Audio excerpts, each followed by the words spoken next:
ఇచ్చేయండి మైక్ లో లోగోస్ పట్టుకుంటారా ఒక్క నిమిషం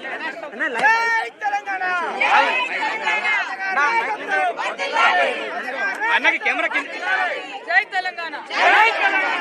ఇవాళ తెలంగాణ రాష్ట్రం సాధించడంలో కీలక పాత్ర పోషించినటువంటి తెలంగాణ ఉద్యమకారులంతా కూడా తమకు కాంగ్రెస్ ప్రభుత్వం ఇచ్చినటువంటి హామీలు నెరవేర్చాలని చెప్పి పోరాటం చేయడం జరిగింది.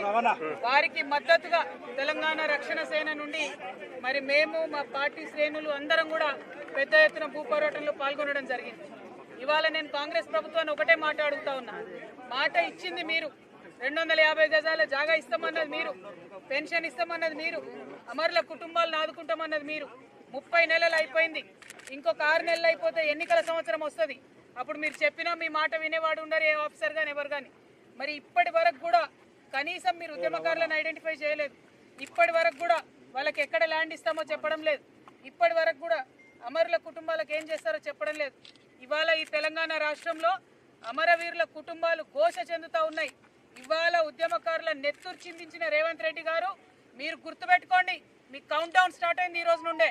ఉద్యమకారుల రక్తం చిందించినటువంటి మీ పాత కాంగ్రెస్ ప్రభుత్వం కూడా బాగుపడలేదు, ఇప్పుడు మీ ప్రభుత్వం కూడా బాగుపడదు. అంతేకాదు వారికి రక్షణ కవచంగా ఇవాళ మా టీఆర్ఎస్ ఆడబిడ్డలందరం కూడా వెళ్ళినాం. డీజీపీ గారిని అడుగుతా ఉన్నా నేను, ముఖ్యమంత్రి గారిని అడుగుతా ఉన్నా నేను, మహిళా మంత్రులను అడుగుతా ఉన్నా నేను, మంత్రివర్గాన్ని అడుగుతా ఉన్నా. ఇవాళ మహిళా కార్యకర్తల పైన, నా పైన ఏ విధంగా పోలీస్ వారి వ్యవహారం ఉందో ఒకసారి చూడండి, వీడియోస్ చూడండి. డీజీపీ గారిని స్ట్రేట్ గా అడుగుతున్నా, ఏ పోలీస్ మాన్యువల్లో మీరు మహిళల్ని ఈడ్చుకెళ్లాలని రాసి పెట్టుందో చెప్పాలా? ఇవాళ మీరు ఏమడిగినాం? మేము కొత్తగా అడిగినామా? మీరు చెప్పింది అడుగుతా ఉన్నాం. రాజకీయాల్లో మాట ఇచ్చే ముందు ఆలోచించుకోవాలి. దాన్ని మీరు నిలబెట్టుకునే ధైర్యం లేకపోతే మాట ఎందుకు ఇచ్చిండ్రు? ఉద్యమకారులను మోసం చేస్తే చూసుకుంటూ ఎట్లా ఊరుకుంటాం? ఖచ్చితంగా నిలదీస్తాం, ఇక ముందు కూడా నిలదీస్తూనే ఉంటాం. ఇవాళ మేము కోరేది ఒకటే, మీరు కేబినెట్ సమావేశం పెట్టుకున్నారు. ఈ కేబినెట్ సమావేశంలో ఉద్యమకారుల విషయానికి మీరు క్లారిటీ ఇవ్వండి.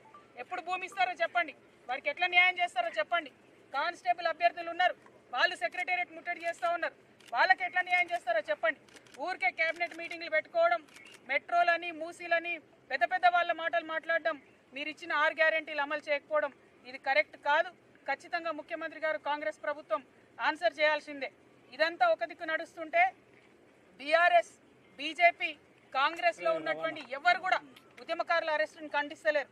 ఎందుకోసం ఖండించడం లేదు? వారికి టీఆర్ఎస్ పార్టీ అండగా ఉంటే వారు ఉద్యమకారులు కాకుండా ఉంటారా?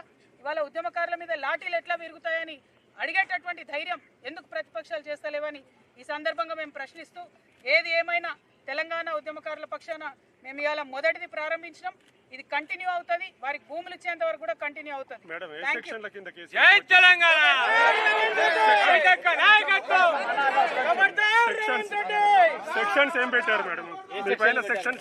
ఏమన్నా పెట్టుకోని అబ్బా, సెక్షన్ పాయింట్ కాదు, వాళ్ళు ఎట్లా హ్యాండిల్ చేసినారు అన్నది పాయింట్.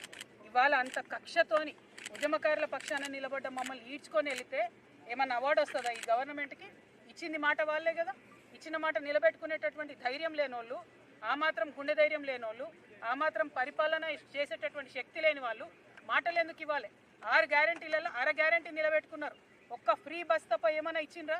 ఉద్యమకారులకు ఇచ్చిన మాటలు నిలబెట్టుకున్నారా? ముసలోళ్ళకి ఇచ్చిన మాటలు నిలబెట్టుకున్నారా? ఇలా రైతులకు ఇచ్చిన మాటలు నిలబెట్టుకున్నారా? అడిగితే ఇంత దాష్టికం చేస్తారా? ఇవాళ నేను ఈ మాట అనడం లేదు, డీజీపీ గారిని నేను స్ట్రేట్గా అడుగుతున్నా, ఏ మాన్యువల్లో మహిళలను ఈడ్చుకొని వెళ్ళి అరెస్ట్ చేయాలని ఉందో చెప్పండి దయచేసి. మేము జస్ట్ అక్కడికి వచ్చినామండి, 1 మినిట్, అక్కడికి ఎవరో వస్తే కూడా పెద్ద ఆఫీసర్ చెప్పినా నేను 5 మినిట్స్ టైం ఇవ్వండి, నేను మాట్లాడతా ఉద్యమకారులతో అని. మాట్లాడే హక్కు లేదండి? ఒకవేళ అది ప్రభుత్వ భూమి, ఎస్ మేము క్లెయిమ్ చేసినాం, మీరు చెప్పాలి కదా, ఒక డైలాగ్ ఓపెన్ చేయాలి కదా, ఇక్కడ ఉండడానికి వీల్లేదు అనాలి కదా. మాట ముచ్చట ఉండదా డెమోక్రసీలో? సీదా ఈడ్చుకొని వెళ్ళిపోతారా? ఇది ఎక్కడ న్యాయం? ఖచ్చితంగా దీనికి మాత్రం కాంగ్రెస్ పార్టీ మూల్యం చెల్లిస్తుందండి. Thank you. జై